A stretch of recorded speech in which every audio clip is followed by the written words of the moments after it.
Assalamualaikum warahmatullahi wabarakatuh. Selamat datang kembali di History Islam ID, tempat kita menyingkap lembar-lembar emas sejarah Islam yang seringkali tertutup debu waktu dan tidak banyak dikenal oleh generasi hari ini. Dalam episode kali ini, kita akan membahas kisah seorang tokoh besar, seorang panglima, administrator, sekaligus penakluk, yang ironisnya lebih banyak dilupakan oleh sejarah. Padahal tanpa dirinya, penaklukan Andalusia mungkin tidak pernah terjadi. Tanpa dirinya, cahaya Islam mungkin tidak akan pernah menyinari Spanyol, Portugal, hingga sebagian wilayah Prancis. Bab 1, lahirnya sang panglima yang terlupakan. Namanya adalah Musa ibnu Nusyair. Sebuah nama yang mungkin terdengar asing bagi sebagian besar umat Islam hari ini. Kita lebih sering mendengar nama Tariq bin Ziyad dengan pidato legendarisnya di hadapan pasukan atau Salahuddin al-Ayyubi yang merebut kembali Yerusalem. Namun jarang sekali kita mendengar kisah Musa ibnu Nusyair, padahal dialah yang menyiapkan jalan, menyalakan obor, bahkan menjadi arsitek dari sebuah peradaban yang akan bersinar selama lebih dari 7 abad di Andalusia.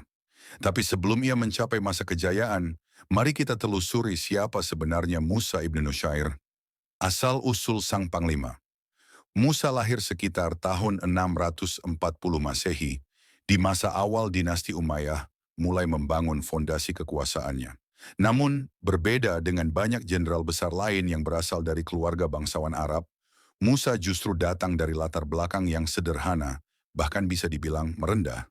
Ayahnya, Nusyair, adalah seorang budak. Ia seorang budak yang kemudian dibebaskan oleh Khalifah Muawiyah bin Abi Sufyan, dan dari garis keturunan itulah Musa lahir. Sejak awal ia membawa status sosial yang tidak mudah. Ia tidak dianggap sebagai Arab asli, melainkan termasuk golongan Mawali, yaitu kaum non-Arab yang masuk Islam. Bagi sebagian orang, status Mawali adalah stigma. Mereka sering dipandang rendah, dianggap warga kelas 2 dalam masyarakat Arab kala itu. Tapi disinilah letak keunikan Musa ibnu Nusyair.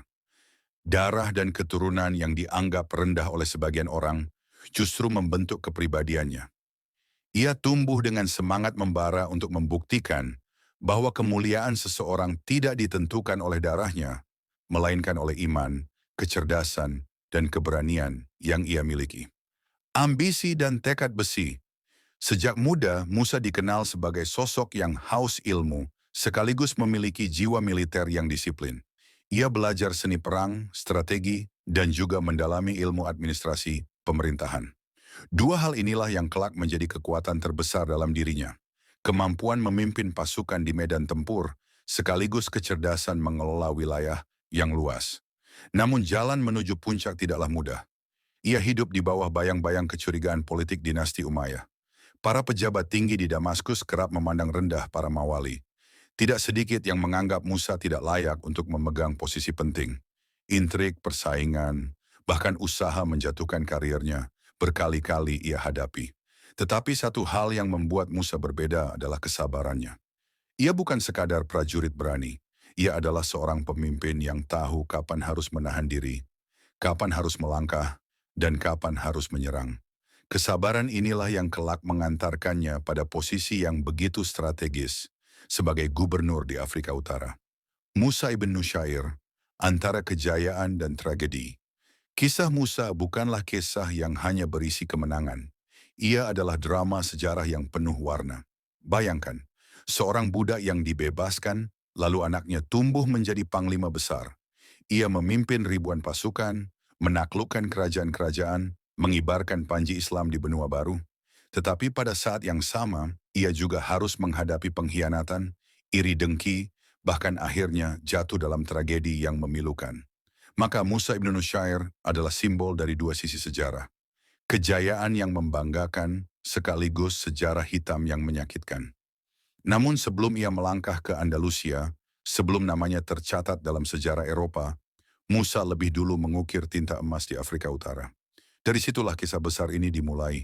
Sebuah babak awal yang menentukan arah perjalanan Islam di Barat. Bagaimana Musa ibn Nusyair menaklukkan Afrika Utara, mengalahkan kerajaan-kerajaan yang selama ini menjadi penghalang Islam, dan bagaimana peran pentingnya membuka jalan bagi Tariq bin Ziyad dan penaklukan Andalusia? Semua jawabannya akan kita telusuri di bab 2. Jadi tetap bersama kami di History Islam ID. Bab 2. Penaklukan Afrika Utara. Gerbang menuju Andalusia. Afrika Utara. Sebelum Musa ibn Nusyair diangkat sebagai gubernur, Afrika Utara bukanlah wilayah yang tenang. Di sanalah berdiri kerajaan-kerajaan besar, suku-suku berpengaruh, dan sisa-sisa kekuatan Romawi Bizantium yang masih berusaha mempertahankan kekuasaannya. Sejak masa Khalifah Utsman bin Affan, pasukan Muslim sudah mulai bergerak ke arah barat. Tetapi penaklukan itu belum pernah benar-benar stabil. Suku Berber di Afrika Utara terkenal keras kepala dan sulit ditundukkan. Mereka bukan hanya petarung tangguh, tetapi juga sangat mencintai kebebasan. Berkali-kali wilayah itu ditaklukkan oleh pasukan Islam, berkali-kali pula pemberontakan meletus. Situasi ini menjadikan Afrika Utara sebagai medan yang rumit. Tidak cukup hanya dengan pedang, tetapi dibutuhkan kecerdasan, strategi, dan kebijakan politik yang matang. Dan disinilah Musa ibn Nusyair tampil sebagai tokoh kunci. Kebijakan Musa, pedang dan hikmah. Ketika diangkat sebagai gubernur Afrika Utara oleh Khalifah Al-Walid bin Abdul Malik, Musa segera menunjukkan gaya kepemimpinannya yang khas. Ia tidak hanya mengandalkan kekuatan militer, tetapi juga membangun strategi sosial dan politik. Musa sadar, memerangi suku Berber tanpa memberikan keadilan hanya akan menciptakan pemberontakan baru. Maka ia mengubah pendekatan. Ia memperlakukan suku Berber dengan adil, memberi mereka kesempatan yang sama dalam Islam, bahkan membuka jalan agar mereka bisa masuk ke dalam struktur militer. Hasilnya luar biasa. Banyak suku Berber yang sebelumnya memusuhi pasukan Muslim justru masuk Islam dengan sukarela. Dan bukan hanya itu, mereka kelak menjadi bagian penting dari pasukan yang akan menyeberangi Selat Gibraltar menuju Andalusia. Namun jangan salah, Musa juga bukan pemimpin yang lembek. Jika ada kerajaan atau kelompok yang tetap menolak dan berkhianat, ia tidak segan-segan mengirim pasukannya untuk menumpas perlawanan dengan tegas. Inilah yang membuat namanya disegani di seluruh Afrika Utara. Kemenangan demi kemenangan, di bawah kepemimpinan Musa, satu demi satu wilayah Afrika Utara berhasil ditaklukkan secara permanen. Ia menguasai benteng-benteng Bizantium yang masih tersisa, menaklukkan kota-kota penting di sepanjang pesisir, dan menundukkan kerajaan-kerajaan kecil yang selama ini menjadi penghalang dakwah Islam. Lebih dari sekadar penaklukan, Musa membangun infrastruktur, memperkuat pemerintahan, dan memastikan bahwa wilayah baru benar-benar menjadi bagian dari dunia Islam. Dengan kebijakan ini, Afrika Utara tidak lagi menjadi sekadar daerah taklukan sementara, melainkan pondasi kokoh bagi ekspansi berikutnya. Awal dari sebuah impian. Namun Musa ibn Nusyair tidak berhenti di sana. Ia melihat lebih jauh dari sekadar Afrika Utara. Di hadapannya terbentang lautan yang memisahkan dunia Islam dari benua Eropa. Di seberang sana berdiri kerajaan besar Visigoth di semenanjung Iberia, wilayah yang kelak kita kenal dengan nama Andalusia. Sejarawan mencatat Musa sudah mulai merencanakan ekspedisi ke wilayah itu.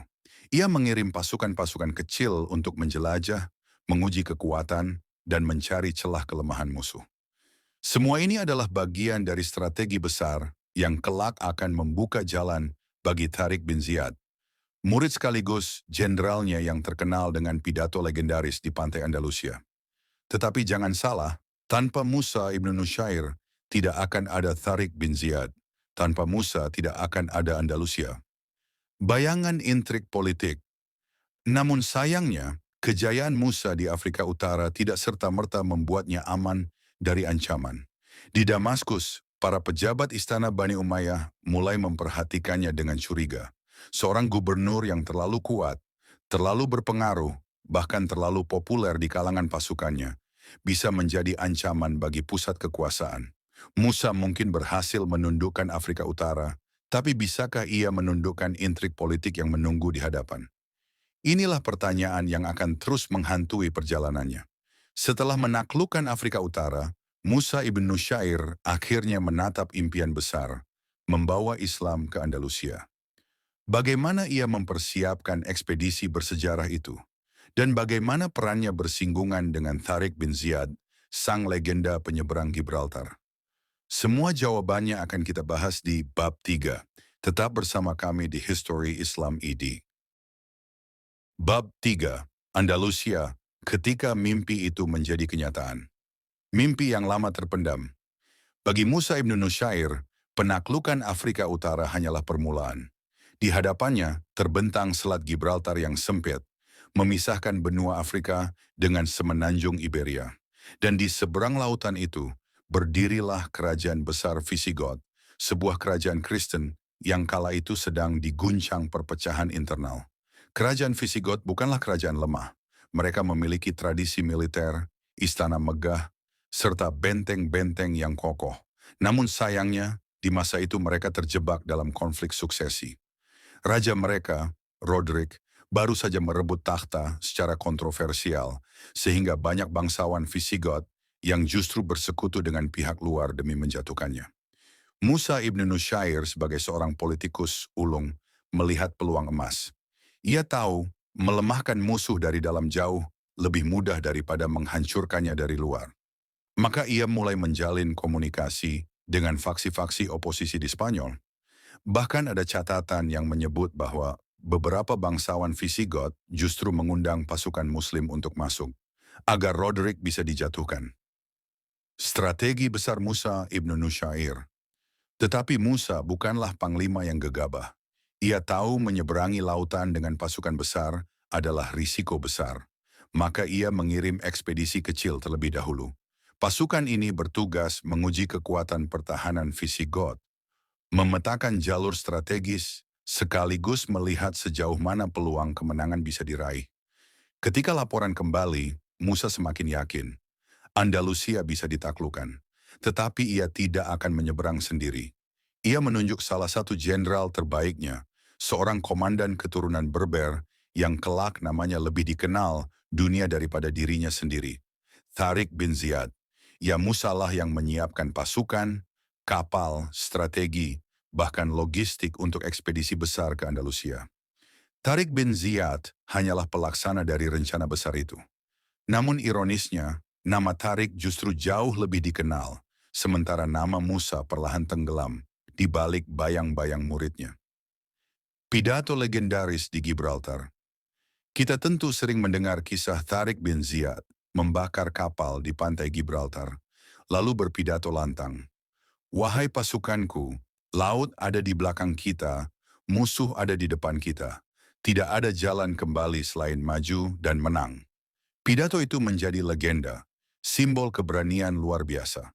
Namun yang jarang disebutkan adalah pasukan yang dipimpin Tariq bin Ziyad adalah pasukan yang dipersiapkan, dilatih, dan dipersenjatai oleh Musa ibn Nusyair. Dengan sekitar 7.000 pasukan Berber dan Arab, Tariq menyeberang ke Andalusia, menantang kerajaan Visigoth yang jumlah pasukannya mencapai puluhan ribu. Pertempuran besar pun tak terhindarkan. Pertempuran Guadalete.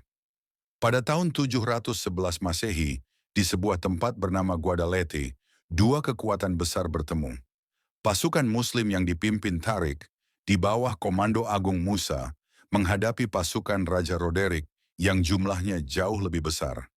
Secara logika militer, peluang kemenangan pasukan Muslim sangat kecil, tetapi keunggulan mereka ada pada strategi. Tariq bin Ziyad menggunakan manuver cerdas, memecah kekuatan musuh, dan menyerang dari berbagai arah. Dan disinilah sejarah ditentukan. Pasukan Roderick porak-poranda. Raja mereka tewas di medan perang, dan pasukan Muslim meraih kemenangan gemilang.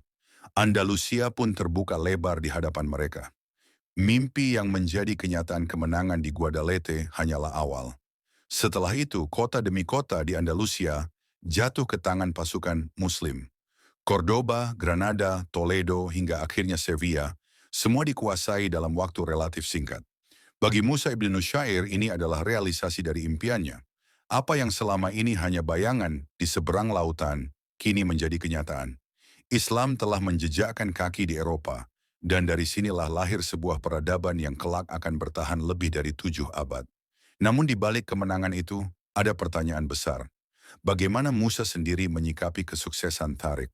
Apakah ia merasa bangga? Atau justru muncul bibit persaingan di antara guru dan murid? Di balik kemenangan Andalusia, ternyata terjadi persaingan panas antara Musa ibn Nusyair dan Tharik bin Ziyad. Apa yang sebenarnya terjadi di antara keduanya? Dan bagaimana intrik politik Umayyah mulai menjerat sang panglima besar? Semua itu akan kita kupas di bab 4. Tetap bersama kami di History Islam ID. Bab 4, persaingan Musa dan Tharik, antara kejayaan dan intrik. Musa turun ke Andalusia. Ketika kabar kemenangan Tharik bin Ziyad sampai ke telinga Musa ibn Nusyair di Afrika Utara, reaksi Musa tidak semata-mata kegembiraan. Memang, ia merasa bangga bahwa pasukan yang ia persiapkan mampu menaklukkan kerajaan besar Visigot. Tetapi di sisi lain, Musa mulai merasa khawatir. Mengapa? Karena nama Tharik bin Ziyad tiba-tiba melambung tinggi. Seorang jenderal muda, keturunan Berber, kini dielu-elukan sebagai penakluk Andalusia. Sedangkan nama Musa, sang arsitek dari semua strategi itu, seakan tenggelam di balik bayang-bayang muridnya sendiri. Sebagai gubernur yang bertanggung jawab atas Afrika Utara, Musa tidak ingin hanya menjadi penonton. Maka ia memutuskan untuk menyeberang ke Andalusia dengan pasukannya sendiri. Dan berbeda dengan ekspedisi Tharik yang berjumlah ribuan, Musa menyeberang dengan pasukan yang jauh lebih besar. Sekitar 18.000 prajurit pilihan. Benturan dua panglima, kedatangan Musa ibn Nusyair di Andalusia memperkuat dominasi Muslim. Kota-kota besar yang belum sepenuhnya tunduk berhasil direbut. Bahkan Musa melanjutkan penaklukan hingga ke utara semenanjung, mendekati wilayah yang kini kita kenal sebagai Perancis. Namun di balik keberhasilan itu, hubungan Musa dan Tharik mulai memanas. Sejarah mencatat adanya persaingan antara keduanya. Musa menegur Tharik karena dianggap bertindak terlalu jauh tanpa menunggu perintah darinya. Di sisi lain, Tharik merasa jasanya diremehkan. Bayangkan, di satu pihak ada Musa ibn Nusyair, panglima senior, gubernur resmi, dan arsitek seluruh ekspedisi. Di pihak lain ada Tharik bin Ziyad, jenderal muda yang baru saja menorehkan kemenangan spektakuler dan dielu-elukan pasukan. Ketegangan di antara keduanya seolah menjadi keniscayaan. Khalifah turun tangan. Ketika kabar penaklukan Andalusia sampai ke Damaskus, Khalifah Al-Walid bin Abdul Malik awalnya merasa gembira. Andalusia adalah trofi besar bagi dinasti Umayyah, sebuah kemenangan yang akan dikenang dunia. Tetapi kemudian muncul kekhawatiran lain. Bagaimana jika dua panglima besar ini, Musa dan Tharik, menjadi terlalu kuat, terlalu populer, dan berpotensi mengancam stabilitas pusat kekuasaan? Untuk mencegah hal itu, Khalifah memanggil Musa ibn Nusyair dan Tharik bin Ziyad ke Damaskus. Ia ingin mendengar laporan langsung dari mereka berdua, sekaligus memastikan tidak ada kekuatan baru yang bisa mengganggu dinasti Umayyah. Perjalanan ke Damaskus. Perjalanan Musa ke Damaskus bukanlah perjalanan kemenangan semata. Ia membawa harta rampasan perang yang luar biasa. Emas, perak, permata, dan tawanan bangsawan Visigot. Arak-arakan Musa memasuki ibu kota Islam. Kala itu digambarkan begitu megah, penuh kemewahan yang membuat rakyat terkagum-kagum. Namun justru di sanalah awal dari tragedi Musa ibn Nusyair. Apa yang ia anggap sebagai puncak kejayaan ternyata menjadi awal dari kejatuhannya. Intrik politik, kecemburuan di antara pejabat istana, dan kecurigaan dari khalifah membuat posisi Musa goyah. Bahkan Tharik bin Ziyad yang ia bawa bersama ke Damaskus tidak luput dari tekanan. Awal dari sejarah hitam bayangkan, seorang panglima yang telah menaklukkan benua baru, membawa Islam ke Eropa, justru tidak mendapat penghargaan sepadan. Alih-alih dipuji, Musa mulai dipinggirkan, bahkan direndahkan oleh para pejabat istana. Inilah titik balik dalam kisah Musa ibn Nusyair. Dari seorang penakluk Andalusia yang dielu-elukan, ia perlahan berubah menjadi korban dari politik kotor dinasti Umayyah. Bab 5. Sejarah hitam, tragedi Musa ibn Nusyair di ujung hidupnya. Musa di hadapan khalifah. Ketika Musa tiba di Damaskus, ia membawa pemandangan luar biasa. Ratusan unta penuh harta rampasan, emas, perak, perhiasan, bahkan tawanan bangsawan Visigot ikut dalam rombongan. Semua itu adalah simbol dari kemenangan besar Islam di Andalusia. Namun di balik kemegahan itu tersimpan kecemasan. Khalifah Al-Walid bin Abdul Malik saat itu sedang sakit parah dan kekuasaan perlahan beralih ke saudaranya, Sulaiman bin Abdul Malik. Disinilah nasib Musa berubah. Sulaiman dikenal tidak menyukai Musa.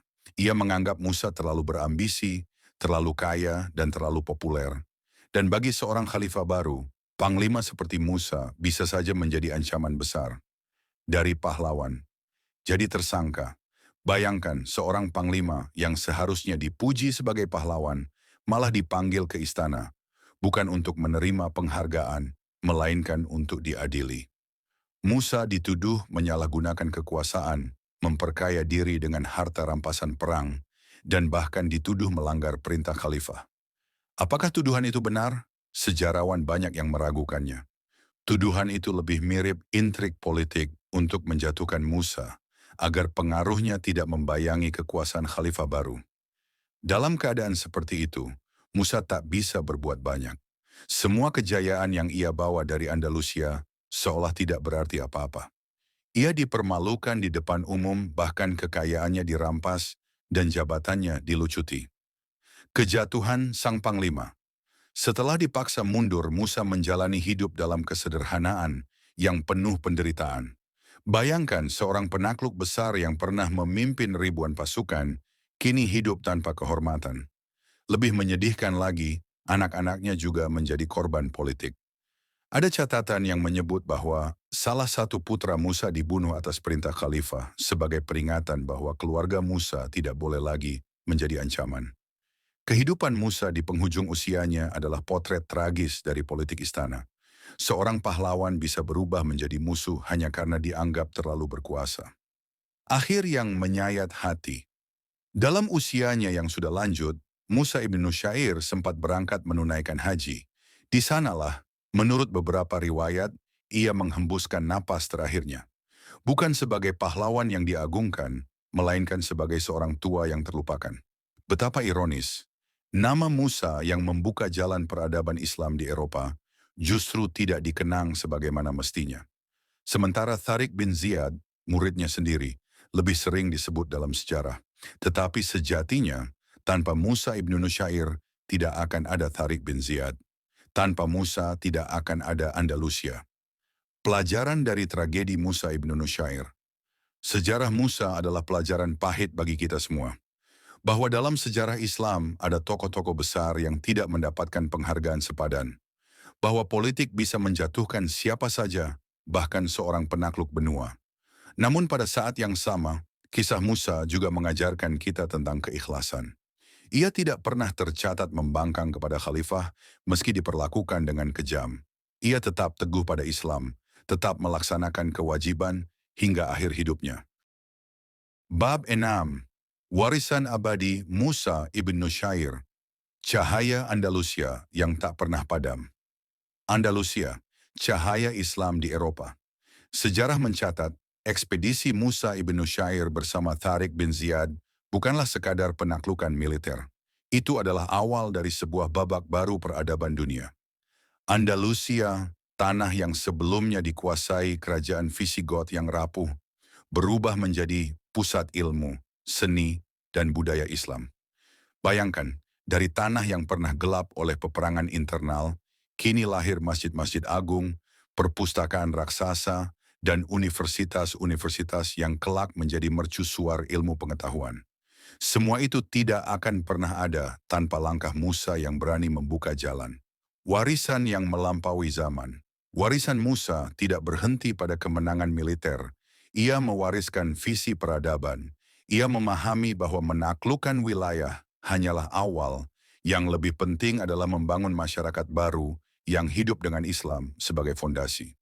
Dari Andalusia inilah ilmu kedokteran, astronomi, filsafat, hingga matematika berkembang pesat. Nama-nama besar seperti Ibn Rushd, Al-Zahrawi, dan Ibn Hazm lahir dari tanah yang pertama kali dibuka oleh Musa. Tanpa Musa, mungkin Eropa tidak akan pernah mengalami pencerahan.